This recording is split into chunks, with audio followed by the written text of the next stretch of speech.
Jerky. Hey guys, how's it going? This is Kuya Reviewer coming at you with another movie review. This time it's going to be on James Wan's new horror movie, Lights Out. I saw it last weekend with my family. Oh, we had a great time watching it. It scared the crap out of us. And James Wan, he knows how to direct. He's literally the savior of horror movies. Anyways, there are going to be spoilers in this video, so if you want to check out another channel, go ahead. But let's go ahead and get this video started.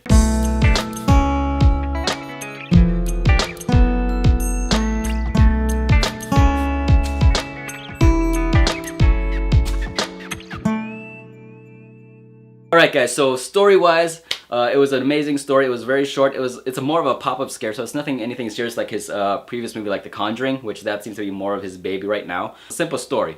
Basically start off with the father. He's at work, and he basically gets killed by this weird demon woman, right?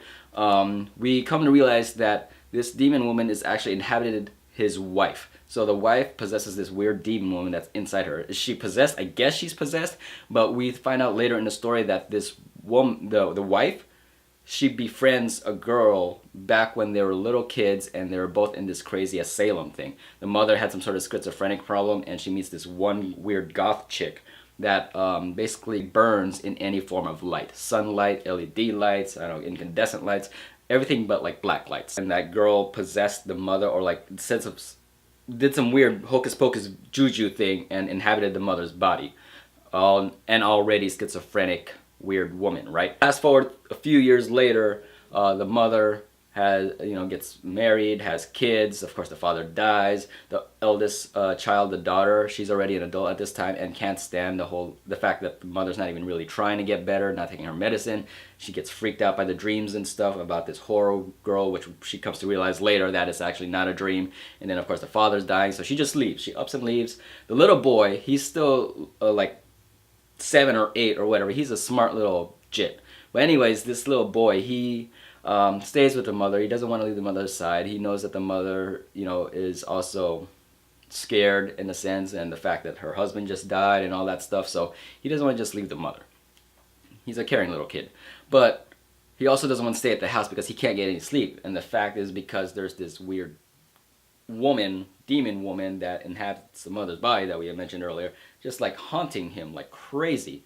So he doesn't do good at school, but he decides to leave and goes to his daughter's apartment or wherever she lives, and he has a couple nights there to himself, and then he goes back to the mother. This connection is where the daughter finds out that it wasn't just a dream for her either. It's basically something that's real. There's an entity there. The brother and the sister have something in common. At this point, the daughter decides to go back to the mother and tries to convince the mother to get better. And there's investigations and stuff. She finds out that, they've been friends for this long. She was a crazy woman in an asylum and they're terrorizing the family and killing off each of the members of the family and stuff like that. So that trails on in the movie, and of course some pop scares here and there.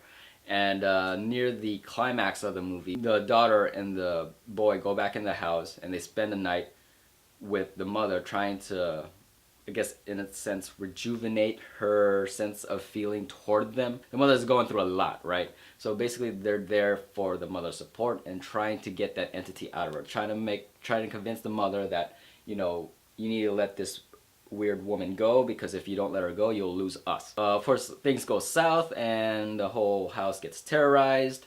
All the lights go out, the breakers shut off and everything. So now this woman, this crazy demonic woman, is free to lash out at everyone in the family. The mother decides to sacrifice herself and pretty much blow her brains out everywhere in order to save her children, which is a touching moment, even though now the kids don't have any parents. The daughter and the son are safe. It ends on a happy note, and it's really nice. But this is also where I have a theory that there could be a sequel. One, it's James Wan, and he does sequels to all his movies. So the demon woman, even though her vessel is gone, the mother's gone and dead, and she should have been dead, there is no saying that she had already possessed all the other people in the family. Given that the father did already die, she was trying to separate the family, terrorize the family, sending the daughter away.